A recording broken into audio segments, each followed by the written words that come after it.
নমস্কার বন্ধুরা, মিষ্টু অ্যান্ড মধুমিতাস কিচেনের আর একটা নতুন পর্বে তোমাদের সবাইকে স্বাগত। বন্ধুরা, আজকের রেসিপি একটা সাবেকি রান্না, পুরোনো দিনের ভীষণ স্বাদ। ভাত দিয়ে জাস্ট একবার করলে বারবার করতে ইচ্ছা হয়। খুব সুস্বাদু কিন্তু কম তেল মশলায় আর উপকারী রান্না। ইলিশ মাছের বেগুন, কচু, আলু দিয়ে ঝোল, কালো জিরে দিয়ে। তো চলো বন্ধুরা, শুরু করে দিই রান্নাটা। প্লিজ তোমরা সাথে থেকো। নতুন বন্ধুদের স্বাগত জানিয়ে আর পুরনো বন্ধুদের এতদিন আমার সাথে থাকার জন্য অনেক ধন্যবাদ জানিয়ে শুরু করছি। ইলিশ মাছগুলোকে নুন হলুদ মাখিয়ে মিনিট 15 রেখে এরম হালকা লাল রং ধরা পর্যন্ত দুটো পিঠই ভালো করে ভেজে নিয়েছি।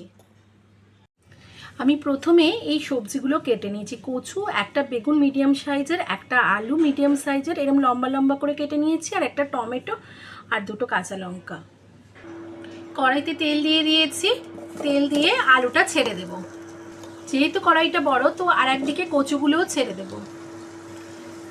সবজির মধ্যে নুন ঢোকার জন্য অল্প নুন দিয়ে দেব। হালকা রং ধরা পর্যন্ত ভেজে নেব। একটু তেল আর নুন অ্যাড করে দিয়ে বেগুনগুলো ছেড়ে দেব। বেগুনগুলো এরকম ভাজা করে নিয়েছি, এবার তুলে নেব। কড়াইতে তেল অ্যাড করে দিয়েছি। আবার একটা শুকনো লঙ্কা ফাটিয়ে 1 চামচ কালো জিরে, হাফ স্পুন মেথি দিয়ে দিলাম। ফোড়ন থেকে মিষ্টি গন্ধ এলে একটা টমেটো বড় কুচি করে নিয়েছি লম্বা লম্বা করে দিয়ে দিলাম। পরিমাণ মতো হলুদ, পরিমাণ মতো নুন দিয়ে দিলাম। আর এই সময় খেয়াল রাখবে মেথি যেন না পুড়ে যায়। দিয়ে ভালো করে নেড়ে নেব। দিয়ে একটু ভাজা ভাজা করে নেব। টমেটোটা ভাজা ভাজা হয়ে গেছে, এবার উষ্ণ গরম জল দিয়ে দিলাম।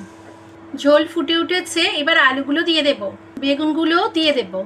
খুব সহজ সুস্বাদু রান্না, কিন্তু স্বাদে দারুণ। যারা আলু খান না স্কিপ করবেন, তাতেও টেস্ট হবে। ফিরে এলাম মিনিট 12 পর। এই সময় কারণ হচ্ছে কচুটা একটু সেদ্ধতে সময় লাগে। 3টে চেরা কাঁচা লঙ্কা দিয়ে দিলাম এই সময়। আর সর্ষে বাটা, 2 রকম সর্ষে সমান পরিমাণে বেটে নিয়েছিলাম, বেটে রেখে দিয়েছিলাম। এটা একটু জল দিয়ে বাটা ছিল, এটা দিয়ে দিলাম।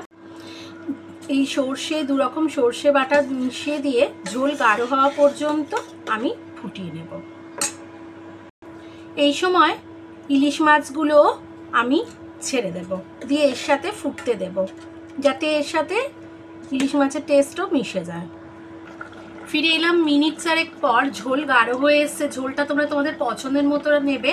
আমি এই সময় 2-3 পলা সর্ষের তেল কাঁচা ছড়িয়ে হাফ মিনিট মতো ফুটিয়ে নিয়ে নামিয়ে নেব। বন্ধুরা, সর্ষের তেলটা কিন্তু মাস্ট। দেখো আমি সার্ভ করে দিয়েছি। ঝোলটা তোমরা তোমাদের পছন্দের মতো নেবে। আর এইভাবেই তৈরি হয়ে গেল খুব সুস্বাদু একটা রান্না। ভাত দিয়ে জাস্ট জমে যাবে। তো চলো আবার হাজির হয়ে যাবো নতুন কোনো রেসিপি নিয়ে। ততক্ষণের জন্য খুব ভালো থেকো, সুস্থ থেকো। আমার রেসিপি ভালো লাগলে লাইক শেয়ার কমেন্ট করো। টাটা।